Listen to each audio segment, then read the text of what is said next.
1 week ago from today, I got my gallbladder removed. I'm 27 years old, and I couldn't imagine some of the challenges that I was going to face after getting it removed and some of the challenges before getting it removed.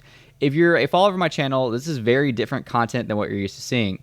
I got inspired by Holly on Film. She does Lego videos and a bunch of other stuff, and she actually did a video on her getting her gallbladder removed at 21. I was looking online, and I just couldn't find a lot of ready information and videos on the aftermath of getting your gallbladder removed. So I hope that this video can serve to those just in the future that are going through it, just some things to expect and some of the things that I'm going through that I haven't seen readily available in video format. If you're a follower of this channel, let's just call this Coffee Talk, where you kind of get to know me and you get to know some of the challenges that I'm going through for the pros and the cons. If you like this type of content, definitely be sure to interact with the video, whether that's a like, a share, a subscribe. It definitely helps with the YouTube algorithms. I'm not sure how this video is going to do, but honestly, at the end of the day, as long as it helps one person to not feel alone that's going through similar struggles, then it's a success to me. It's also a bear market on my usual content, so, things get boring. Let's shake it up some.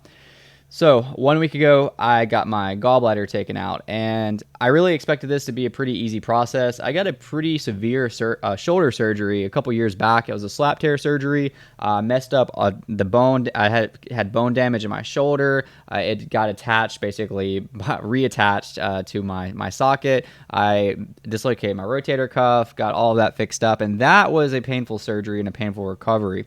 I was expecting this to be a lot lighter. And as far as pain goes, it was lighter. I haven't been in a lot of pain at all. As a matter of fact, just like 2 days after surgery, like it kind of feels like you got gut punched a little bit, like somebody hit you just in that right spot to kind of knock the breath out of you. But the pain in the incision is actually nothing or next to nothing. It's a laparoscopic surgery. I'm not a surgeon or in the medical field at all. I'm sorry if I mispronounced that. But essentially, they just do like one little slit and that's in your belly button, and they take it out from there, seal it back up. I didn't even have a bandage on my stomach from where they did this. They just sent me home after that, and it was all good to go. So really nothing to do with the surgery and the incision, everything to do with not having my gallbladder anymore, because that has seen some issues that I did not expect. By the way, at the end of this video, I'm going to talk about something that happened on my way to Miami that was just absolutely tragic. If you're having a bad day or anything like that, maybe this story will just help you with a laugh, and you probably aren't having as bad of a day as I did on my way to Miami just before my gallbladder surgery because of a gallbladder attack. But I'll get to that at the end of the video because I mainly want this to talk about the post-gallbladder procedure. So anyways, after the first few days, again, like I said, there wasn't a lot of pain, but I still can't eat anything. I was eating just like really small portions of vegetables, of fruits, of lean meats, and pretty much anything I intake, I get nauseous. I feel weak. Even though I don't eat anything, I'm constantly fatigued. I'm already a fatigued person, but it's been even worse lately with like a constant light headache, barely able to pick my head up during the day and get to work. Just like kind of an unreal level of tiredness, similar to how you'd face coming off of anesthesia, but it's been a week and I'm still experiencing it, and I still can't eat anything. Matter of fact, as of right after I make this video, I'm going to the store and I'm going to buy enough stuff to be able to do juices for the next 3 days. I'm just going to go on a juice cleanse, and that's because one of my friends that's a doctor recommended me to do a liver cleanse because your liver takes up the slack from the gallbladder, which I don't have anymore, so a healthy liver could result in progress. So I'm going to do that for now. I have my first doctor's appointment scheduled next Monday, so that's almost a week from now, just to be able to do a follow-up on some of this. But yeah, I'm reading online before the procedure, and some people have next to no issues whatsoever. They're able to go back to their normal lives and eat again. Some people have issues months and even years after getting their gallbladder removed. And I didn't really read about this until after surgery, until after I was dealing with some things. I had somebody recommend me to a gallbladder removal support group. I know it sounds really weird, but you just don't know until you really go through it, I'm not comparing this to other things. This is just like what I'm going through right now. I'm not saying it's the worst thing I've ever been through, but it's just unexpected. That moment to where you go from being able to eat whatever you want, drink whatever you want, to like being to where you can't eat or drink anything. I don't have a scale at my house. I imagine I've probably lost 15 pounds in the last 3 weeks. That's just a guess. I'll probably try to weigh myself soon, especially after this just liquid diet after the next 3 days to see how that goes. But it's really a surprise. It's really a shock when you just can't eat or drink anything. So again, I wish I had more solutions, but it's going to be different for everyone watching this, like what you're going to go through. As a 27-year-old who's healthy, I'm involved in sports. I move for work. I'm up on my feet a lot. It has knocked the breath out of me. It has set me back, and I'm just a week out. Definitely, if I'd love to hear your thoughts on this type of content. If like you want me to do follow-ups, I definitely will, like maybe after the juicing or a week or two out, or I don't know. If this gets in the gallbladder algorithms and this video helps you not feel alone, let me know below in the comments. It might not even get, anywhere near that, but if it does, then let me know. So leading up to my gallbladder surgery, I was having gallbladder attacks. These attacks were like sharp pains in my stomach. And they got worse over the last 2 years. It got to the point where, like, I have to be in a feeble position. I would hurt so bad. And then it got to the point where I was just having this, like, reflux. I don't know the science behind it, but essentially the gallbladder malfunctioning was causing reflux. And I still have reflux right now, by the way. But it would get so bad that it went from just me constantly kind of, like, just feeling like something in my throat to, like, I would just throw up everything I ate. So that leads to the tragic story that happened to me a week before surgery. And at this point, the last few months, I haven't really been able to eat much. I was throwing up almost everything that I ate. Didn't really matter what it was. The last few years, I've eaten a pretty, like, relatively healthy, and this is still happening. And then, of course, the last few months, I've really tried to watch what I eat. Haven't eaten, like, anything fried, no alcohol, nothing that could be, like, damaging to the body, at least, like, trying my best. I mean, there's obviously, like, Thanksgiving, and I'm kind of nitpick some things, and I paid the price for that as well. So I am supposed to go to Miami for a work trip, and I am on the plane. This is right after Thanksgiving, and I barely ate on Thanksgiving, but what I did eat, I think some of the dressing might have got me. I'm on the plane. I'm just feeling super nauseated the next day. That whole night, I was waking up nauseated, like to the point to where nothing would help. I'd be awake at night, and the world would be spinning. I would go and vomit just over and over again, and still feel dizzy.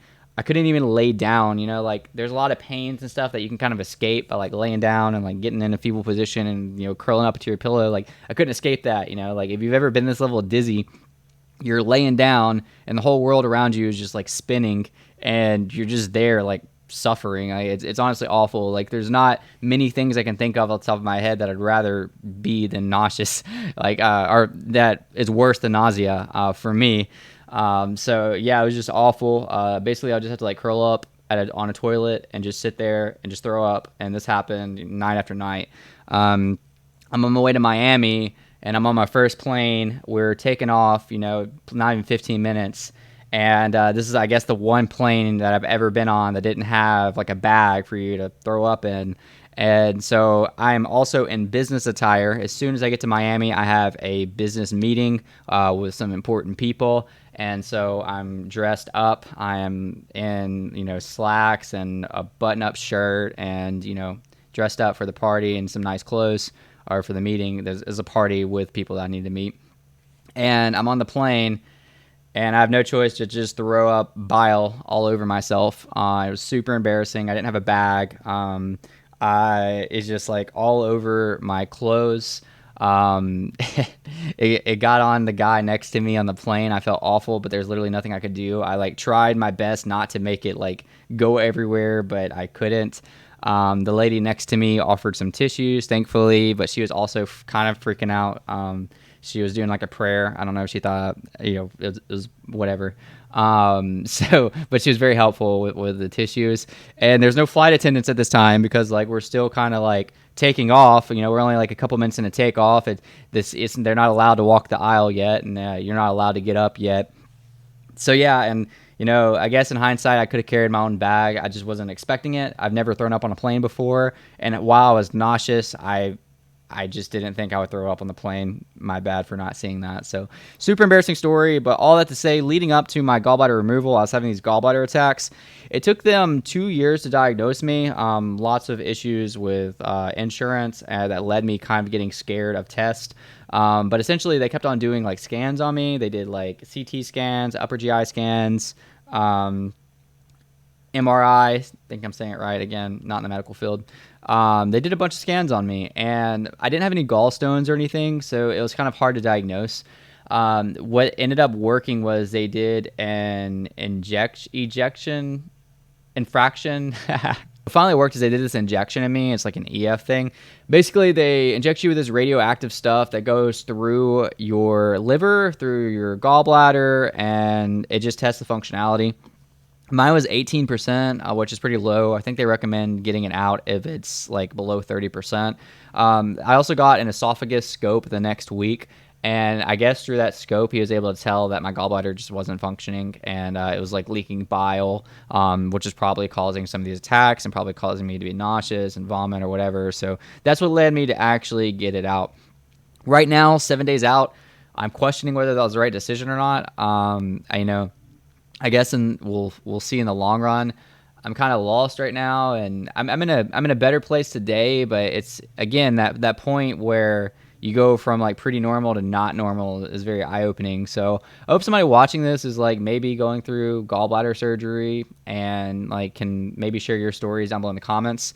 Again, what I said at the beginning of the video is I want these to be coffee talks. I want us to talk. Obviously you've been listening to me for the last 10 minutes. I want to listen to your story in the comments. If you have a story getting your gallbladder out, or if you think you might need yours out. I can't offer and I won't offer any advice. This is just sharing from my standpoint, kind of what I went through the last 2 years to the point of getting my gallbladder removed and 1 week after removal. I'm still pretty defeated, to be honest with you. I've been making content for 2 years. There was a lot of times where it was hard to make content because I wasn't eating and I wasn't healthy. My reflux was so bad that throughout me trying to record, I'd have to do a lot of cuts because it would constantly be like coming up on me. Even right now, like I'm so fatigued, trying to take the energy after getting off work and doing all of the other jobs that I'm doing, trying to get in front of a camera and share things is difficult. Hence why you've seen a little bit less content lately, but that's my story. I hope it helps you in some kind of way. If you're watching this and you're struggling, please feel free to reach out. Thank you guys, and I'll see you guys next time.